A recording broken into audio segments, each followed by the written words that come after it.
Everyone remembers the Hearthstone World Championship where Yogg-Saron was running rampant. This was certainly an entertaining event for everyone watching at home, but it wasn't the most fun for those competing in such a large event. Blizzard tried to remedy the situation by nerfing Yogg, but Yogg persisted and was still a part of some top-tier decks. After the Old God rotated from Standard, Blizzard notably moved away from this type of RNG design. They instead decided to make more cards with good RNG that gave players a choice and emphasized in-game decision-making. For example, all the way up to the most recent expansion, the Discover mechanic has been used heavily. This mechanic has been universally accepted as healthy for the game. Before we take a deeper look, make sure to subscribe to the channel to keep up with our Hearthstone content. Without further ado, let's jump right in.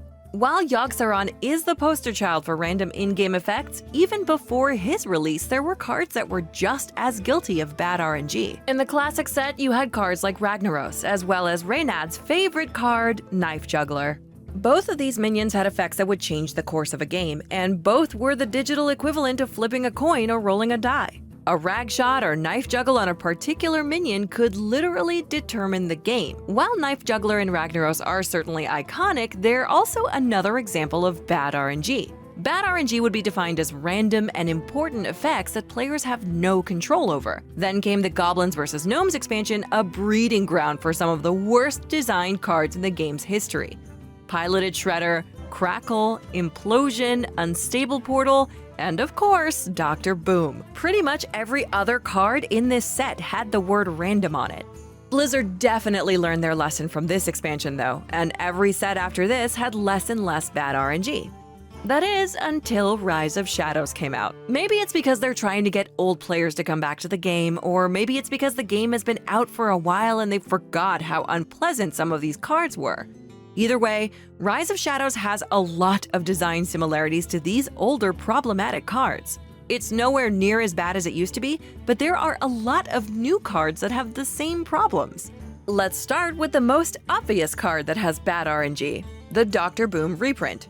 Luckily, Blastmaster Boom is restricted to just the warrior class, but with minimal support, this card is insane. There's a reason why Warrior is currently Tier 1, and a lot of it has to do with this card. The majority of the time, Blastmaster Boom is simply an upgraded version of the original Dr. Boom, and for those of you who don't remember, Boom bots can be game deciding. When you have 2 through 6 of them on the board, there's gonna be some serious variance. Blastmaster Boom is an integral part of a problematic archetype altogether, Bomb Warrior. Bomb Warrior, while not as bad as other forms of bad RNG, still relies in some cases on the draw of an opponent. 5 damage is a lot, and when someone is low enough in life, the number of bombs they draw can determine the game. To be fair, draw RNG will always play a large role in card games, but shouldn't the game try to limit the importance of a draw rather than emphasize it?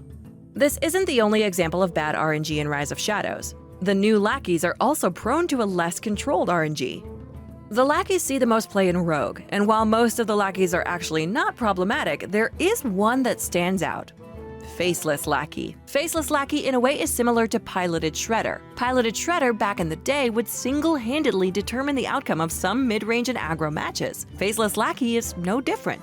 If a Tempo Rogue plays against Zoo and one player's Faceless Lackey rolls a Millhouse and the other summons a Novice Engineer, the game is significantly impacted. While these are extreme examples, the variance in 2 drops can be high, making Faceless Lackey a problematic card when competing at a high level. Now for an example that impacts slower control decks. Archivist Elysiana. Archivist Elysiana is the contingency plan during fatigue for a lot of control decks. The issue is that she can put literally any warrior class card or neutral class card in the deck.